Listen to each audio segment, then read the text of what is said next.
right, my friends, welcome to another episode of Nostalgia Trap. Good to see you, Justin Rogers Cooper. How's it going? I'm going well, and my life was made better by watching some 90s Keanu Reeves for today. Yeah, we're gonna get to the main subject of today's podcast. Uh, Perhaps absurdly, because I totally forgotten this film exists. We're gonna talk about this movie, Chain Reaction. Came out in 1996, which incidentally is the year that I graduated high school. This is totally a kind of movie I would have watched back then, but Yeah. for whatever reason, I don't know. I just didn't watch it. But I just wanted to start off. We'll get to Chain Reaction in a second. I wanted to comment on the fact that we've been off the air for like 6 weeks or something like that. I was sort of like finishing up the summer. We both were, but also starting law school, which has taken a little bit of my attention. But it's funny because I went into all of this on the episode when I explained why I'm going to law school, so you can go check that out. That's on the main feed. But Justin, so much of my experiences so far, I'm thinking about you. I'm thinking about this podcast. I'm thinking about the other people that have come on the show and talked about like different like pieces of ideas about contracts and legal remedies and all that sort of thing. But one thing that I just want to mention that's popped out to me in the first couple of weeks here, because it came up last night in a class. It's sort of perfect for our class today, actually, or our podcast today, I should say. Is that this idea of the law developing alongside industrial technology and the development of capitalism in the 19th and 20th century. So we've had cases that are like straight up 19th century railroad cases. And our professors, and in the book too, they mentioned that like the railroad companies they created so many new scenarios that it required an entirely new structure of American law. And those laws are still with us and have evolved alongside railroad companies, auto companies, etc. So now we're in the age of tech. And we read this case last night about the shrink wrap legal agreements around software packaging in the 90s that they started putting like a lot of legal language on software packages that when you broke the seal, it essentially meant that you were accepting the terms of the contract that was printed on the front of the software. So that became known as like a shrink wrap law.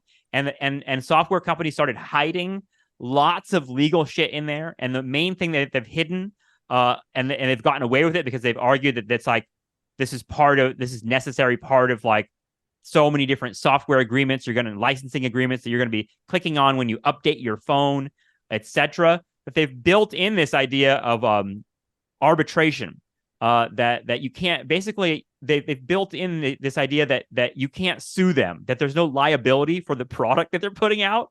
So these shrink wrap agreements, or even now they're just click agreements of like you click your updated software on your phone, you're saying, I do not have the legal right to sue this company, and there is nothing that could happen that would allow me to take my case to a jury, because that's what arbitration is. Arbitration is, as you probably know, teams of lawyers essentially that come to you that work for the company and just tell you what the settlement is going to be.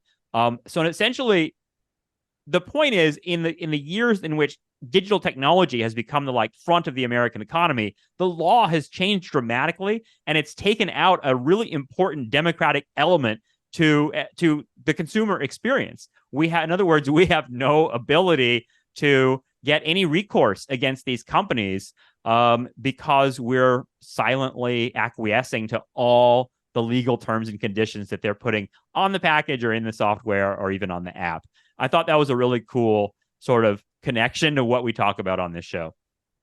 It is cool in part because the immunity that they're registering was baked into the 1996 Communications Decency Act, the famous Section 230 that they're still fighting about right now, which is the immunity from liability of user-generated content, so that Facebook and YouTube, etc., they're not responsible legally for the kinds of content that's put on their website, which has had all kinds of implications, not just politically, but also in terms of, mental health and youth mental health crisis, and, people self-harm with what the algorithm shows you.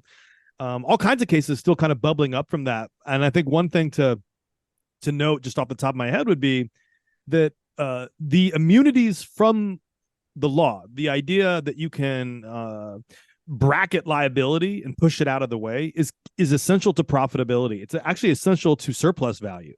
Because like pollution or waste, if you're like a chemical company who all of a sudden became responsible for the dumping of the chemical in the river, certainly at the moment that it's being dumped, that would interfere with your quarterly profits that year. Sometimes, you can go back later and work out a deal, make it a brown site, do some EPA level negotiations. But either way, in the same sense that actual pollution is what we would call an externality, the most famous one being all the carbon dioxide dumped in the atmosphere, in some ways, content itself is a liability. It's really interesting that what they want to be immune from is what you do online, so that as you use their technology, they want to be insulated from the costs of you fucking up, and also the costs of you being harmed from what other people do with that technology that affects you.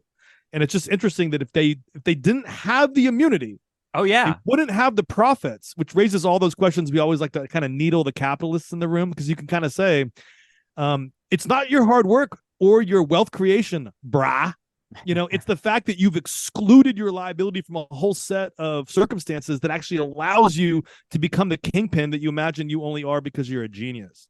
Yeah, that's great. And it's, it insulates you from liability that you expect. In other words, like, it seems like the fact that they are so powerfully like they're taking this shit to the point of like they're appointing judges. They want to take this to the Supreme Court. They want this written in law that they get to get away with killing people, essentially. And that part of it signals to me that they know that there's going to be, intense liability. They know they're exposed if they unleash, the Pandora's box of social media. That's one example. There's so many others. I mean, you mentioned like pollution and that kind of stuff. I mean, maybe that's the connection to chain reaction, because the movie is really it's about the intersection of tech and energy, really, right? Yeah, and the Communications Decency Act of '96, and that's when the movie came out. Right. So 1996, I think I mentioned it. If we're situating everything in the nostalgia trap, personal biography. 96, I was graduating high school, and these types of movies really call up that era to me. And we can talk about that. But part of what popped out to me before all of the actual like wacko content of this movie, what it's actually about, was just sort of the 90s aesthetic, this like soft film kind of the beautiful people that like Keanu and Rachel Weisz were when they were like young and glowing. I don't know. There's something really intense, and I think part of it is because it's directed by Andrew Davis, who made The Fugitive and lots of other popular action movies during the 90s. But I think The Fugitive is probably the biggest one. But this movie's kind of like The Fugitive. It takes place in the same kind of Chicago world.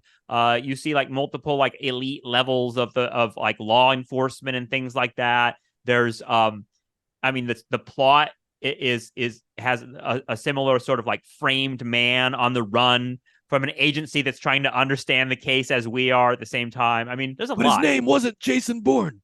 Right. Yeah. Or I didn't kill my wife. Like I kept hearing that one too. Yeah. Yeah. It's all there. I mean, some of the same cops with the same trench coats on. I love all those. I love the giant trench coats in the 90s. These guys wore like comically large trench coats. I'm like, Jesus Christ. They look like zoot suiters in like the 1930s and 40s. That's true. Yeah. Let me go over the plot really quickly. I mean, it's a really convoluted plot, but the basic idea. And tell people the cast too, man. It's a wonderful cast in a strange way. Yeah, it's Keanu, kind of doing some baby John Wick action because he's got the long hair in this, and he's got the guns, and there's a little bit of action and shit. He runs the same. Yeah. Oh yeah. But I was thinking of how he's evolved into this John Wick character at nearly 60 years old. I don't know if you've seen the John Wick movies, but they're just I've seen the first 3 multiple times, but I haven't finished the 4th one yet. Yeah. Yeah. I mean, so you know that he has morphed into like this like lean, mean killing machine. And is just like such a force of violence in those movies. It's almost absurd. We should do a John Wick episode at some point, because those movies I think are really, really important. Everybody watches those. Like a lot of I think it's reinvigorated all the like older men who like love those types of action movies from this very era we're talking about, the 80s and 90s. John Wick seems like a weird sort of, I don't know, jump in the evolution in that. And Keanu, I think, is an important figure either way. But yeah, in the 90s, he was a different kind of dude. He was like stoner dude from Point Break, Speed. You know, he was morphing into an action star.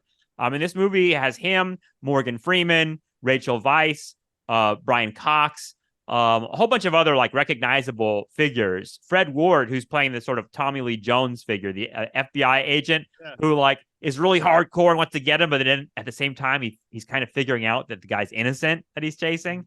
Yeah. So the plot is basically that Keanu is a scientist who stumbles upon it doesn't really stumble. He discovers a sound frequency that makes that makes it stabilizes the system for turning water into clean energy, for extracting hydrogen. Yeah, as part of this team at the University of Chicago. Sure. Yeah. So they're researchers and they're like good guys, this team. Yeah. And they're all celebrating at the beginning. We figured out clean energy. We're going to save the world. There's something very utopian about what they're doing. But then, violence comes and the main guy is killed. The plant explodes. Keanu and Rachel Weisz are suddenly on the run, and it appears they're being framed to make it look like they killed all the people at the plant, and maybe they're stealing this energy system for China, or they're double agents or something. So there's a whole bunch of that shit going on at the beginning of the film, and you're kind of throughout the movie trying to understand where Morgan Freeman is. I was like, is he? Because I'm so used to Morgan Freeman being like just like this unimpeachably great character, right? He's always like he's usually the good guy, I think. Yeah. I'm the voice of reason, David. Yeah, there's not a lot of villainous Morgan Freeman roles. Although I'm thinking about him in he's not a villain, but he's a very complicated character in Unforgiven with Clint Eastwood. But either way, let's not get sidetracked. This movie has a lot going on, but I think that the main thing we want to do is, before we start, is justify why we watched it and why it's a nostalgia trap movie. Why do you think that is, Justin? Well, let's also, as we justify it, let's really own it, because this movie got horrible reviews at the time and no one's heard of it. I can't believe I even found it on Max. Completely forgot about it. 18%, and it's an expensive movie too. Yeah, 18% on Rotten Tomatoes, C+ on the cinema score of audiences that saw it. They were like, "Oh, this is complete shit." There's actually like a poop emoji next to the movie. Yeah. Listen to Ebert's take was, by the movie's end, I'd seen some swell photography and witnessed some thrilling chase scenes, but when it came to understanding the movie, I didn't have a clue. And I think that that's kind of an interesting prompt. So what the hell was it about? And I think that, the first thing I would say is the key literary term for even beginning this discussion is suspension of disbelief. This is a movie in which if you try to make sense of the plot, it actually will impede your ability to understand the movie. You have to actually just try to understand, what did they want you to think as terms of the plot sequencing? What connections were you supposed to make? And the suspension of disbelief is sort of built on the idea that it's an interesting text because it's a realist text. It's not speculative. It's not science fiction. Keanu Reeves doesn't have John Wick powers. He has more of the Harrison Ford fugitive powers, which is I'm a man under duress and I'm willing to do anything. So you have an adrenaline rush, and you do have some fighting skills, speed level fighting skills, meaning the Sandra Bullock film. And so he's able to kind of pull off I'm an ordinary man who can reach in his pocket and who happens to be in excellent shape and can run really quick, outrun, CIA agents and shit. So the point that I'm making is, though, the suspension of disbelief isn't just in terms of the plot. It's the fact that the genre is operating in a realist mode, and also in its chase sequences and its sort of plot unraveling, it's trying to gesture towards a kind of conspiracy theory in which the film is slowly cluing you into who's the conspiratorial agents. Mm-hmm. And what's interesting is that even though the nominal subject of the movie is Keanu Reeves, who plays this guy named Eddie, even though Eddie's the center of the film, and Lily is kind of the person who becomes his quasi partner over the course of the rescue running operation. This is Rachel Weisz. Mm-hmm. she's much more of like a passive supporting role. Morgan Freeman's character sort of makes decisions and is clearly the other subject of the film. So it's a weird film because it focuses on Keanu as the sort of victim who's running and who makes these decisions. But Freeman makes equally important decisions throughout the film and actually ends up executing his twin half, the guy that's played by Brian Cox, Lyman. So this guy Lyman. Now Lyman is an interesting foil for Freeman because he has a mysterious Southern accent and is kind of depicted as this rogue Southern, like kind of wolfy, boozy CIA head who Freeman is sort of patronizing throughout the whole film, and at the end of the film just executes him. Yeah, the CIA are the bad guys here, and so like let's just give people an overview of what's really going on, because it's the free energy thing is invented. The utopian people are all happy. We're gonna save the world. We can be off fossil fuels, and that's what they're doing. They're like hippies. Like the guy that's the guru that gets executed at the beginning of the film is sort of like a, he's supposed to be like some sort of 60s dude, like he's carrying the revolution a little bit. Yeah. So anyway, the people that are that are behind all of this, the puppet masters, are the CIA, and the good guys end up being the FBI. And I thought about, like, there are a lot in most movies, the FBI are the good guys. You only get, like, we watched Judas and the Black Messiah, right? Like, that's not a movie where the FBI are the good guys. There's very few and far between, though, honestly. Like, most movies, the FBI play some sort of like rugged role. It's interesting because the CIA, this movie could have been a 70s movie. Like this after the Church Committee, after all the stuff that revealed the CIA's nefariousness throughout the era of their existence. You saw a lot of movies in the 70s where the CIA were the puppet masters, and this is a movie in which the CIA are the puppet masters. And we once again have a kind of I don't know, the Goldilocks middle porridge that's just right is the Morgan Freeman character who executes the CIA guy, like just straight up point blank murders him, who's in order to maintain the balance. Yeah, who happens to be an older white kind of cowboy like CIA figure who you can tell is supposed to be sort of OSS level, World War II era, like old school Langley dude who's just used to fucking around and killing people, and like kind of inherits that baggage from like the coups of the 50s, 60s, and 70s that you're describing, and that Freeman represents, like in that era of the 90s in which like the magical Negro anticipates Obama. Freeman represents like this ability for the CIA to purge itself of its sort of dastardly old white male baggage and instead sort of recluster and regroup around a liberal African-American figure who's willing to do what it takes, but also has a moral compass. So again, it's that Freeman anticipating Obama thing, like almost par excellence. Oh yeah, and the voice, dude. Like Morgan Freeman is the voice of America, right? Like a lot of, and I mean that in the Barack Obama, the best of us sort of thing, right? Yeah. Like Morgan Freeman, I don't think anyone would dispute that. Like Morgan Freeman's voice alone, and there's something interesting about that. But yeah, one could argue that he's the star of this movie because I agree. You could maybe think, he has more screen time than Keanu. He definitely has more lines. And that's that's because Keanu is not really that great and compelling an actor. He was nominated for a Razzie that year. Right. And lost to Pauly Shore. Yeah, he sucks kind of as an actor. At the same time, that's interesting that he's such a successful actor, right? Because he at some point, I think the John Wick thing and the Matrix, those things are perfect for his particular skills. Yeah. Speaking personally, I didn't mind knowing what I know now about Keanu's acting or whatever you want to call it, and being myself someone who loves loves camp. I found the whole thing compelling. I got into it by the end, and people must. I mean, everyone loves him, and even people joke about Keanu's acting ability. Everyone still loves him. I still love him, and it's part of the charm, honestly. Well, it's interesting too, because I want to pick up on the CIA FBI thing real quick. Yeah, for sure. One, there's a comment that's always made about the kind of agency competition. And, maybe I have 9/11 in my head because of your last show, I Fought the Law, in terms of what that did for you.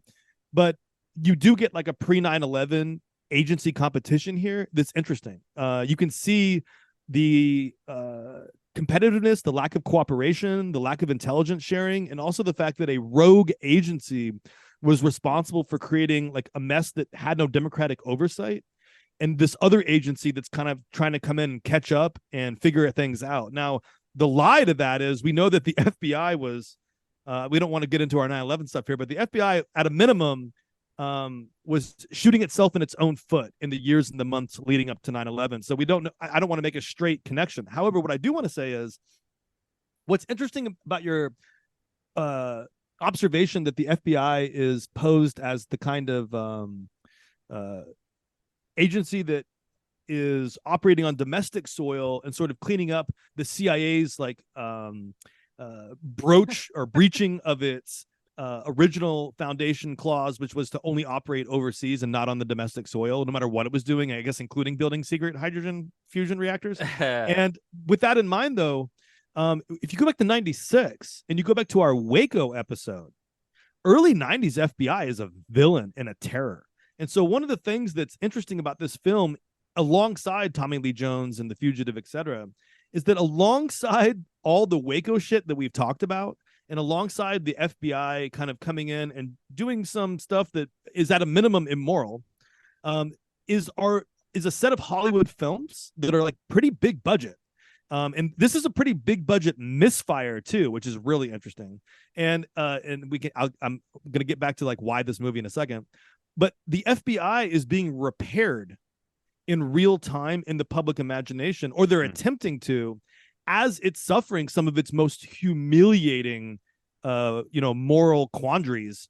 And, I think that's worth thinking about too. So in the long shadow of the church committee that you're describing, in the 90s, the reason why this could still be a 70s film is because the agencies are still operating with rogue impunity 20 years later. It's not just a hangover.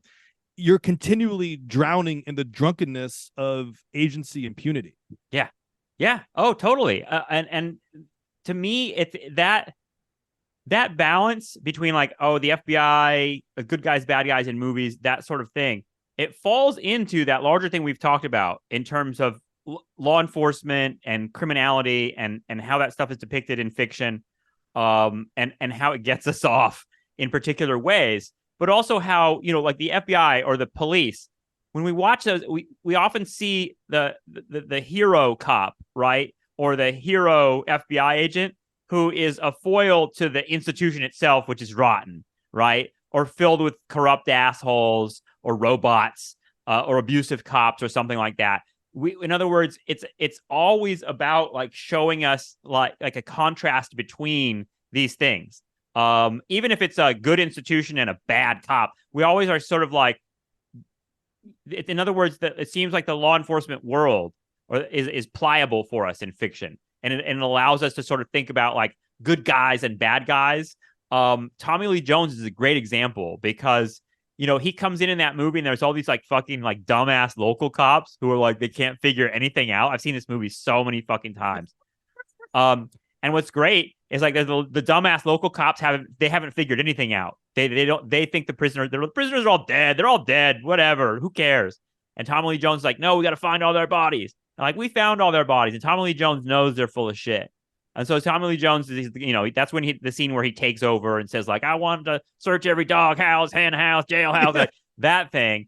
But after he takes over, the local buffoon cop, he throws his hands up and says, all right, everybody, I guess Wyatt Earp is in charge now.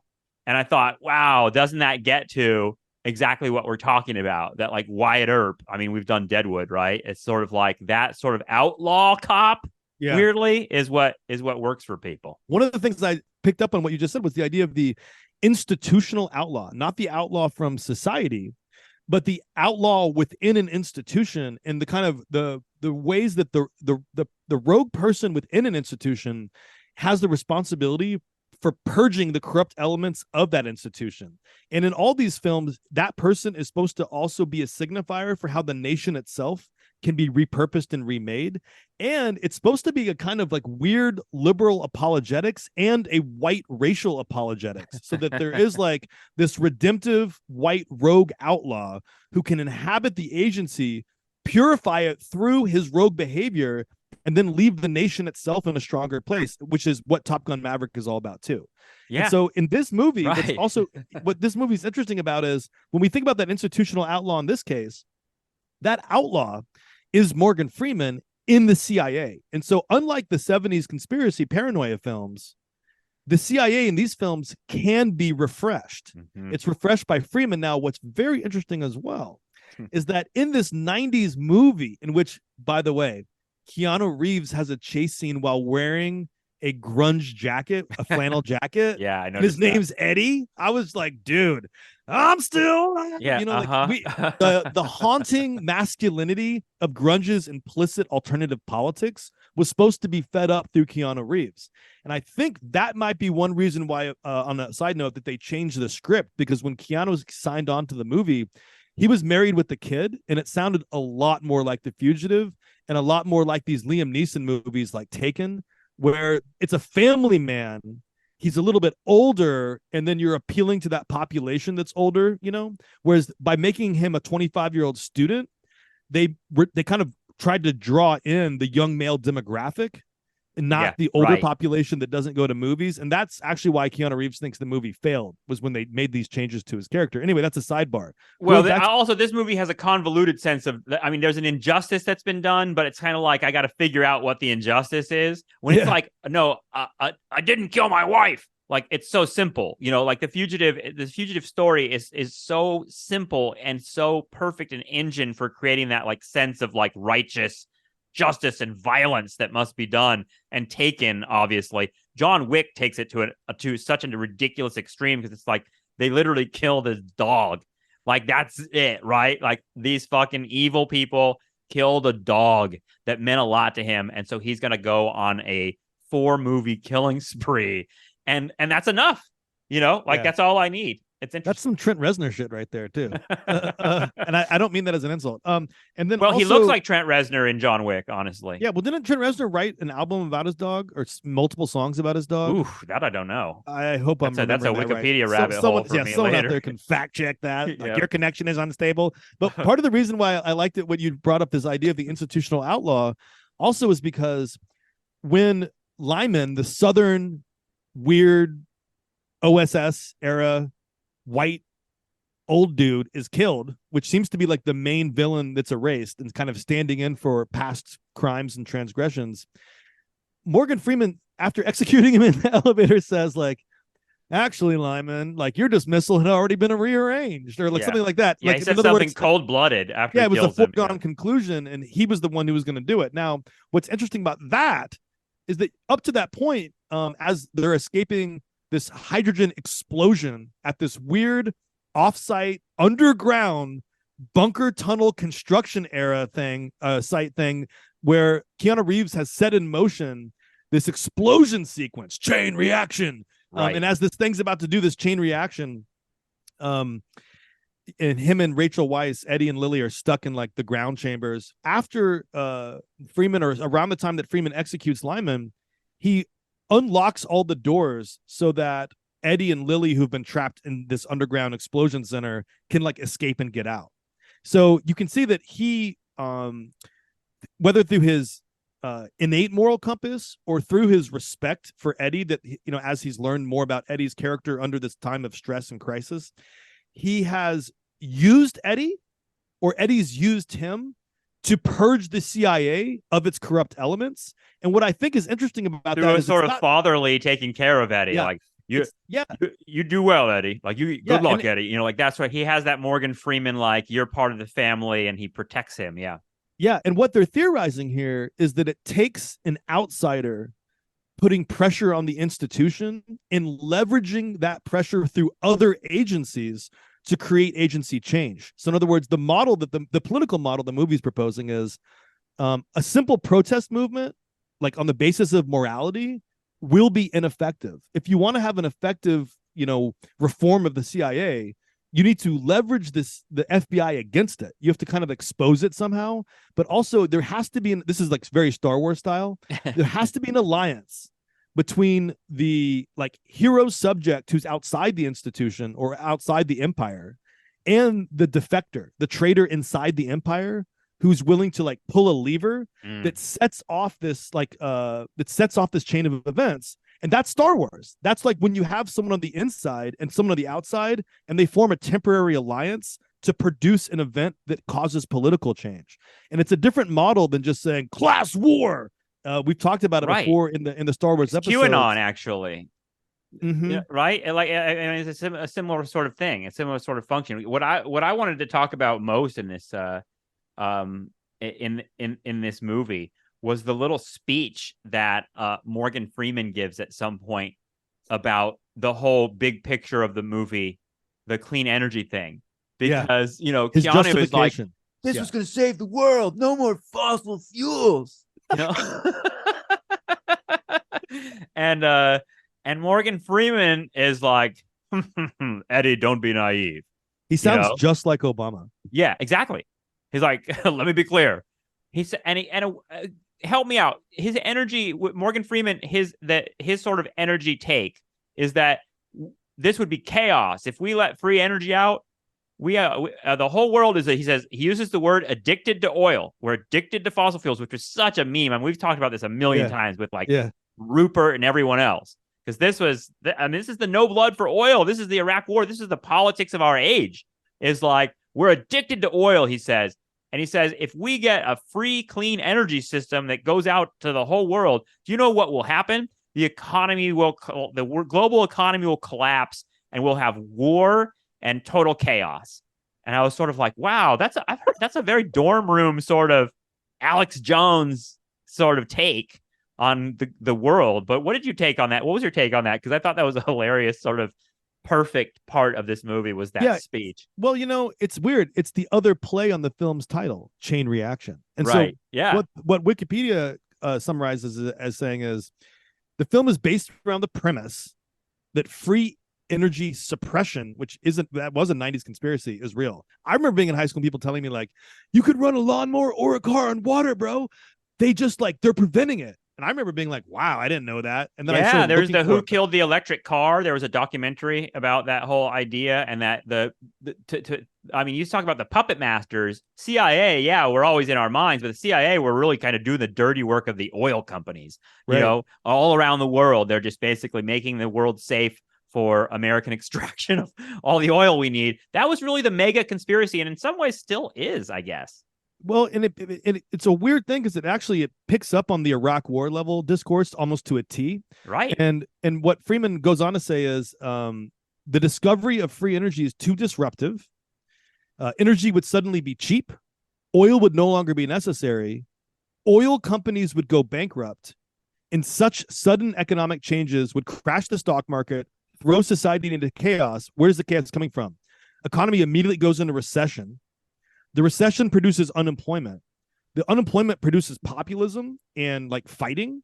And then that fighting spreads from country to country. And so the chaos is like the nation state order collapses without like control over energy security.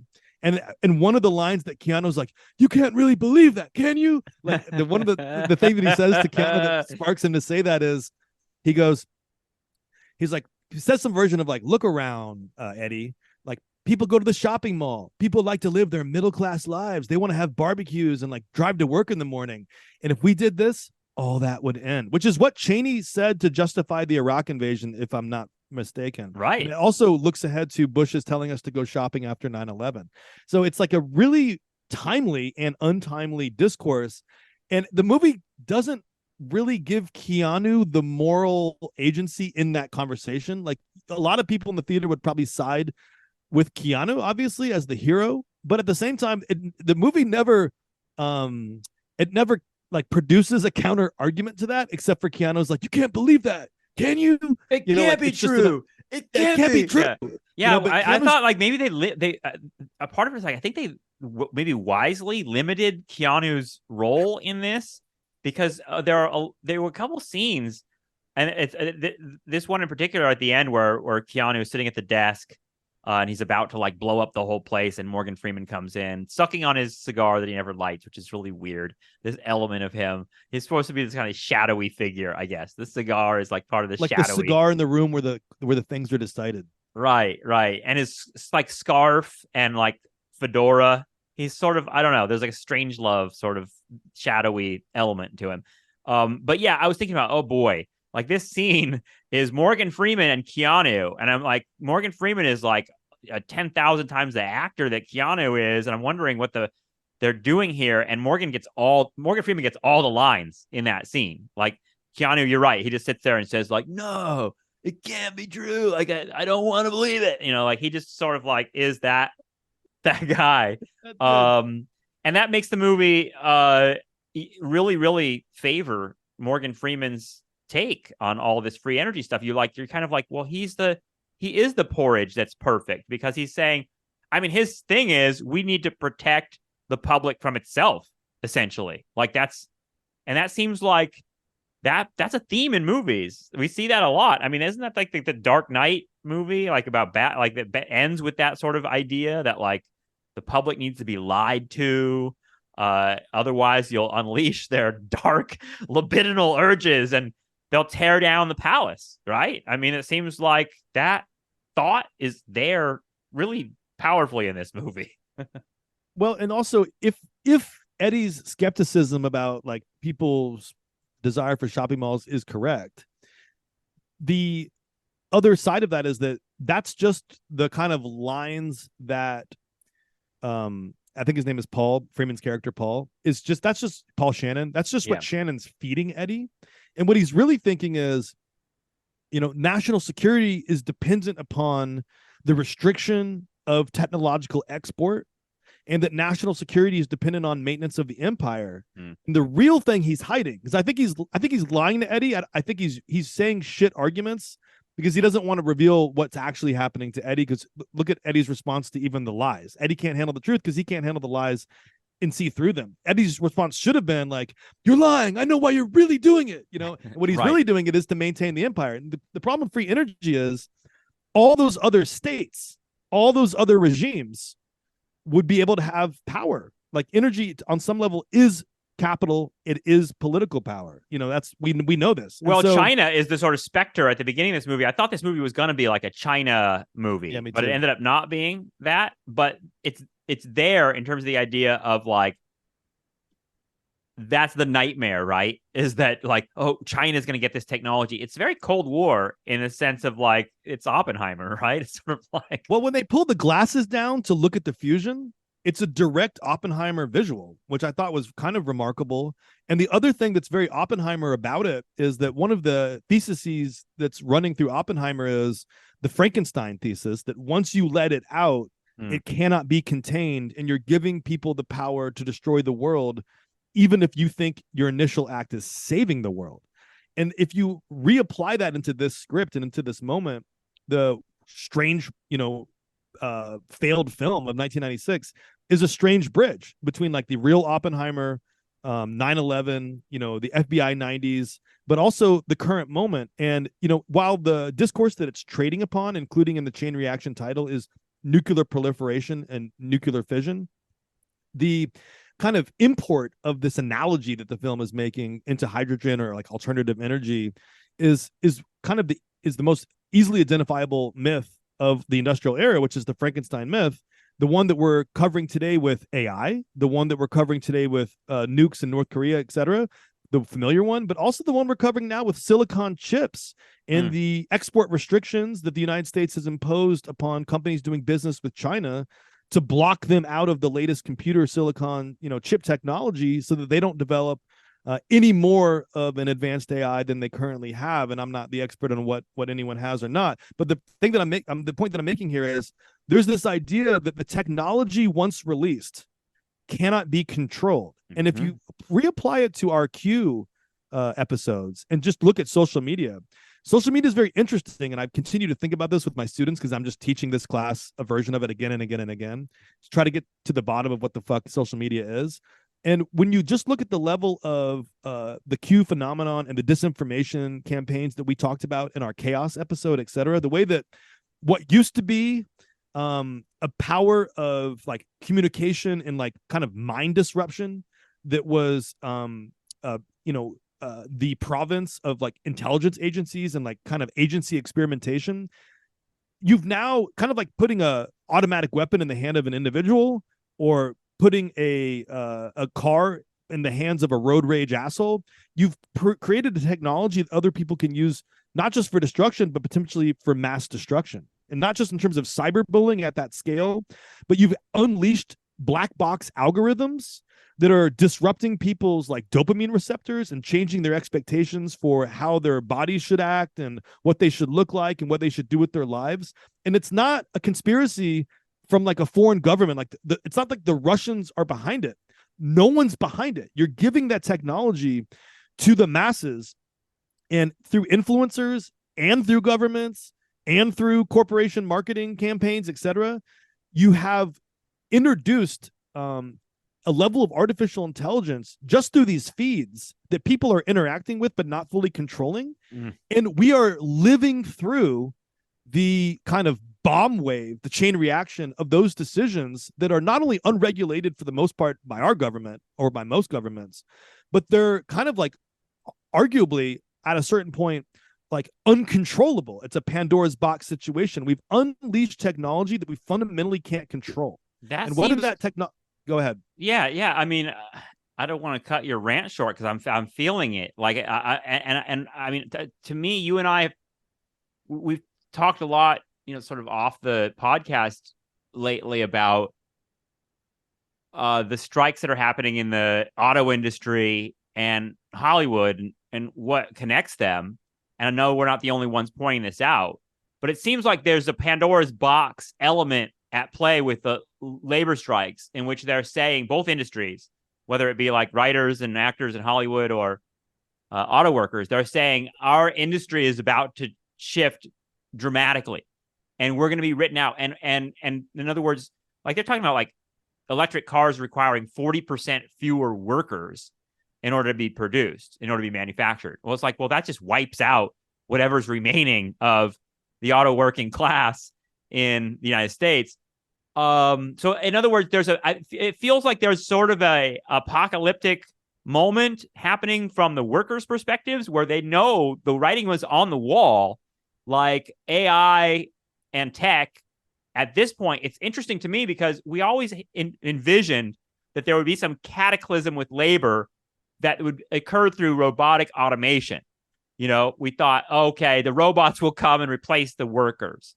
But it seems like this is something a little bit different. I mean, I guess it kind of is the robots replacing the workers, but it's a different, I guess, mechanical vision than I had before. But it seems like there's something related there, and a sense that, yeah, there is no turning back from this. Once capital can produce television shows that make money without that many writers, that's what they're going to obviously do. And once capitalism can produce automobiles without that many workers, that's what they're going to do. But that also, like, we've always thought about this kind of social repercussions of that sort of are exactly what Morgan Freeman describes, which is that more and more people without jobs, more and more desperation, they start turning against each other. In other words, the populism is there. And, to me, the idea that Trump would not show up to the GOP primary debate thing to instead go talk to the auto workers is a symptom of exactly what that means. And I don't know where we go with that, but it seems like tech is producing a moment right now that we've anticipated for a long time. It is interesting too to make the connection to a scene in the film where Morgan Freeman, Paul Shannon, and Lyman, Brian Cox, have abducted Lily Rachel Weisz, and that's right. They've taken her to the C Systems underground tunnel place that kind of looks like, like YouTube videos about underground aliens and shit. And they've taken them down there, very X-Files down there, and they want her and the kidnapped Chinese American doctor or scientist that you were describing, Chen. They want them to continue finding the right frequencies that can master the hydrogen reaction that would create this energy, because they want the technology. And after they're saying, come back to work, and Paul Shannon, Morgan Freeman's the good cop, and Lyman's like, we're gonna kill you if you don't. He's the bad cop. in one of her few lines, it's just interesting because she's such a wonderful actor, and she's played so many leading roles. To see her in this she's early given nothing role, to do in this movie, and I was shocked at how like sort of old-fashioned the gender politics were here, because she's sort of kind of a damsel in distress in this movie that's sort of like carried around by Keanu the whole time. Yeah. It's the When she weakest says- part of the movie, for sure. when they're in the abandoned house and she thanks him for bringing her the saltine crackers, I was like, God. yeah. What And the also, like, why did you get in that cold river to begin with? You know, And why are you acting like you're like a 19th century British woman? Like that's what you're right. Right? She looks like she's an extra in a Jane Austen film. Yeah, she's like, oh dear, I'm so cold. Please help me. Like you're just sort of like, where the fuck is she coming from? It's odd, yeah, because she's a huge star. Yeah. And she really became a huge star in the 90s. I forgot that. I thought she me too. But anyway. Well, and so she has that line when they tell her to come back to work. She says, she has a very defiant line. It's her big line in the movie. She says, "You don't control our lives." And I'm not saying she said it with very much, like memorable dramatic emphasis, but the point that I'm making is there's this question of control, and it's coming from a worker. She's a cognitive worker. She's a scientist. She works for a university. She's doing creative work, and her work is akin to the writer's work. And she's being faced with a choice in which people are telling her to give them the creative solution to the problem that they need in order to maintain their control and power. And she's resisting. And in that sense, and just in that little tiny way, she's on strike. And I think that's interesting because when they force her and Shin to work, they both refuse to work. You have striking workers at the heart of this film. And then this is where Eddie comes in. And I think this is interesting too. And it kind of gives you another political possibility for imagining what possibilities chain reaction shows us in a weird analog way. And I think there's an analog aesthetic to the film that you described with the kind of like hazy format that the film is shot in. It's all pre-digital. The special effects feel kind of Jurassic Parky, which is to say computerized special effects prior to what we would understand to be like digital special effects. A lot of real stunts though, too. Yeah, a lot of real stunts. And so Eddie comes in, and when he hijacks control of C systems, which makes the final scene, the whole climax, possible, he's like welding and looking at like he's redoing computer software boards, and he's getting a fax machine ready. So this is like Tiananmen Square style analog 90s politics. Like there's actually that sound when you used to dial up, like that sound is in this film, which is amazing. Even wears a hard hat and comes in as like a worker into the factory. Yeah. In this moment, it also reminds me, I think it was the Angelina Jolie movie Hackers, which is a very similar aesthetic and a similar year. And he's hacking the system. He hacks C systems. And what I think is interesting about this is that he's in contrast to the striking workers, the striking scientists. And he's also kind of signifying this like grunge protest alternative value system that's kind of like the left liberal radical street movement that's going to force this insider institutional purge for the better to rejigger the nation. But what he's using are new technologies and tools, and this is what I find interesting. The same technologies that are being unleashed in this Frankensteinian fashion are also technologies that, like when you look to the analogy of hacking, are providing us with some other kind of ammunition to consider resistance to institutions. So in other words, he resists the institution by hacking it. And one person, you can think about too, our Q episodes, like, in terms of reprogramming people's minds, from their Asian bunker, in terms of, what was that dude's name with his dad? I fucking blanking on his name. Oh, the QAnon dudes? Ron? Was that his name? Ron?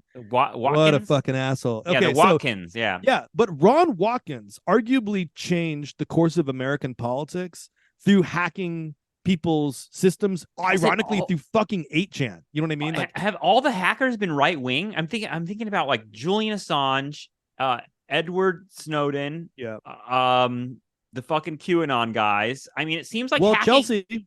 If Chelsea was hacking, I don't think she's right wing. V for Vendetta. There's that sort of like that anonymous world. Not V for Vendetta, but you know what I'm talking about. The dudes that wear the mask, the anonymous. Yeah. Like I don't know where anonymous is now and what it is about, but like there's sort of like, I don't know. It seems like there's that edge of hacking world is interesting because you're right. It's in the 90s, it's attached to this sort of like counterculture. Like Keanu's like gonna hack from his like shitty apartment while he has like coffee and a cigarette and like flannel shirt, and he's just kind of like this whoa guy that's gonna figure it all out because he's smart. There was a sort of like subversive anti-authority sort of thing going on about hackers that seems like as the real hacking world has sort of become an actual force in politics and culture, as you describe with QAnon and otherwise, it hasn't been like really, I don't know. There's kind of a MAGA edge to it. It feels like the hackers are sort of like within that weird right wing, very broad world. It doesn't feel leftist. I think it goes through swings, and I think that it also shows you like that maybe it's a very matrixy. It's there's a whole nother wave of movies in which people like one person can like reprogram the evil empire. Fight Club. But I think it does speak to this idea that these technologies offer opportunities. They offer forms of power that street protest and even mass movements don't always consider. Now, to go back to your point about hacking, if you change the definition from like sneaking into a system and releasing files, and instead just wielding new digital technology to expose abuses of power, there is a left version of that which cuts through Occupy, Black Lives Matter, Me Too, in which people use new forms of technology like Twitter or X, whatever, what the platform formerly known as Twitter, sure, which you can use it to steer political debate, expose abuses of power, and maybe subject people to both legal and moral subjection as a result in ways they wouldn't have without that technology. And so I think it just asks us to kind of think through the sort of analog and digital possibilities that are at stake and how you use technology to sort of produce, like I want to call it a counter crisis. Like you're experiencing the crisis of the economy, but how do you produce your own crisis? Striking is a way to do that. But I think the contingency, but also the conjoinment of striking workers with technological reappropriation, like taking the master's tools and kind of fucking up the master a little bit, is part of the possibility that the film was kind of showing you as a window, which then the film, in a conservative gesture, sort of regains control of by actually having a sort of implicit alliance between Eddie and Paul Shannon, between Keanu Reeves and Morgan Freeman, that at the end of the day, even when they thought they were antagonists, they're actually co-conspirators. And I think that poses just a reflection on the text itself, but also it poses a snapshot into the ways that co-optation actually works in these situations. Because when the writer's strike is settled, just like with the auto strike, the workers will return to capitalism and they'll return to these institutions, and these institutions will reproduce capitalism. And so in a weird way, that the strike is necessary to capitalist reproduction in ways that are, both understandable, and like totally realistic. And like, I'm not complaining about it, but also it is interesting that, that those very sites of antagonism are also sites of reproduction of the very systems that are I love that. Well, they're like, it's like a family breaking up and then coming back together under new terms, and sort of like, and the bottom line sharing. Right, but the bottom line is the family continues. You know what I mean? How do we share power here? Yeah, and it feels like the end of Chain Reaction is a little bit of Keanu and Morgan Freeman looking at each other from across the room and being like, "Hey, like at the end of the day, we're all Americans here." And like that's what's important. And with the CIA guy, I mean, the clumsy script actually gives you a little bit more of a window into what they're actually trying to do. It's because it's so obvious. But when Lyman, I like that. When Lyman, the Brian Cox character, just like he pushed up against the wall, he's like pissed that the whole thing isn't going to work. So he just pulls out a pistol and kills the scientist, Chen. And you're like, what the fuck? And like Morgan Freeman has to be like, that's ridiculous. We don't kill people that way. And he like gives the like moral line. He gives the like the bright line, of like what we do and don't do. It gives him an opportunity to say that. It's so obvious what's going on in this movie in terms of what you're talking about, like repair. And again, like, not laying that out as the conspiratorial intent of the filmmakers, but more a reflection on like what it feels like Hollywood feels we need at this moment is kind of this vision of an FBI and a benevolent sort of science guy that's playing both sides and just enough so that we get just enough free energy. A Tesla, I guess. My final point, I'm going to circle back to the original point I wanted to make. It'll actually be my final point. I'm going to take off from your clumsy script. The clumsy script can actually be more revealing than the like high aesthetic object. I think of course, wonderful. And right. My thinking around that is that failed texts and failed projects can actually reveal cultural signatures that are like operating in combination that aren't effective in the market. They aren't effective critically, but they can be sites of meaning. And so the way I would push on that too, in terms of your clumsy script idea, is to also like argue that incoherent texts are also sites of meaning, and possibly not even secondary sites of meaning. So I would actually push it even further to say, what if we had to create forms of analysis that matched the coherence of something that we don't recognize as coherent, or that we don't recognize as whole, or we don't recognize as successful? Like what if a messy text, like a failed text, simply required a messy analysis in order to make it meaningful? Right. And what if the ways that all these symbols and shapes and stories and characters and plots and events, what if the way that they were put together were more interesting because of how they reflected political and cultural attitudes in the past, but also in the future than they were at their own moment? And so that's one thing that you can't get right at the moment. And I guess in that sense, man, I never thought I'd say this, but I guess I'm one of those people who would say, I wouldn't say if the movie is good or bad. I don't actually like those moral terms applied to film, which is why I'm a horrible film person. And I'm more of I'm a movie guy, David. Where's You're not giving it a Rotten Tomato, Thor, David? But I would say that like some movies are better than others, though. You got to say fun that. to see, 20 years later, what a text can do that wasn't like necessarily like available or accessible when it was produced. Yeah, I love that. I mean, I love going back. I mean, watching movies from the 40s and just being like, holy shit. Like it feels prophetic, and you might be like, oh, this is prophecy. But it really just means that like this text is sort of connecting so deeply to some kind of trend that is kind of always going to be present and going to evolve in some way, so that like we don't know exactly, like the movie Dr. Strangelove might have resonance to people in different ways 100 years from now than it does now. I think people look at movies like Taxi Driver in different ways now than the audience did then. But Chain Reaction, nobody fucking saw. But you go back to it now, how many years later? It's almost 30 years later, like 27 years later. And you're like, this movie is actually playing with stuff that is present in 2023.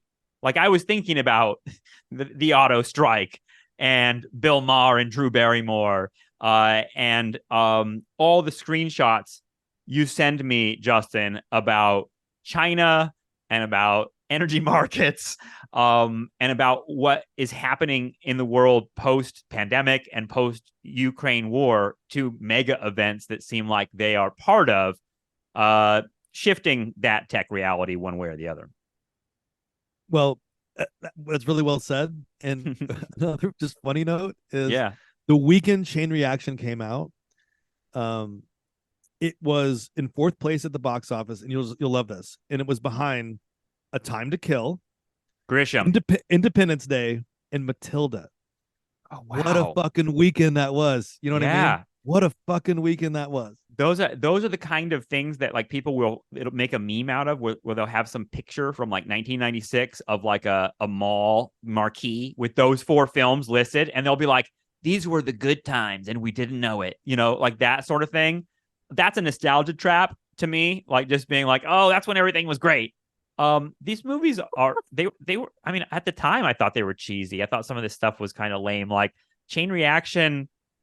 It's weird watching. I think that my final point on it was, to me, part of what I appreciated about it weirdly was how earnest the film was and how like seriously it took itself, despite the fact that it was sort of like this absurd plot. It wasn't like trying to be like meta and postmodern and like commenting on itself in some Tarantino way. It was actually sort of just like took itself seriously as a as a story about like a guy that invented free energy and all of the cool espionage stuff that took place. It felt old-fashioned, out of time in some way, kind of bizarre to see like that John Wick vision of Keanu in its nascent stages. But I enjoyed Chain Reaction. I will not watch it as much as I watch The Fugitive. And it's like you say, like, for me, like I enjoy some movies more than others. Yeah. And The Fugitive, for whatever reason, aligns with the popular I guess I'm aligned with the mainstream in the sense that like that one is one I can return to again and again. In part because it's such a perfect condensation of what Chain Reaction does in a messy way. And I think that's maybe what was fun about watching this, is this sort of like, okay, Fugitive achieves it in a very like basic and tight and sort of like perfect script, whereas Chain Reaction is all over the place, has about 19 different moving parts. But God, the effort that's in Chain Reaction tells us, I think, a lot about what was going on in people's minds in the 90s about all this energy shit. Exactly. So yeah, for listeners, go check out Chain Reaction. It's on Max. God, they're all changing. All the platforms, I have to like remember what they're actually called now. I mean, we're in total fucking chaos with it. Next time they'll be calling Max something else, because I know they're adding sports onto it now. So it's a weird world. But anyway, that's on there if you want to go check out Chain Reaction. And let us know what you think about it in the comments, etc. Justin, it's always good to speak with you. Same. Looking forward to more wacky movies. We'll talk about John Wick explicitly at some point. But thanks. Talk to you soon. Cool. All right. Thank Later. You.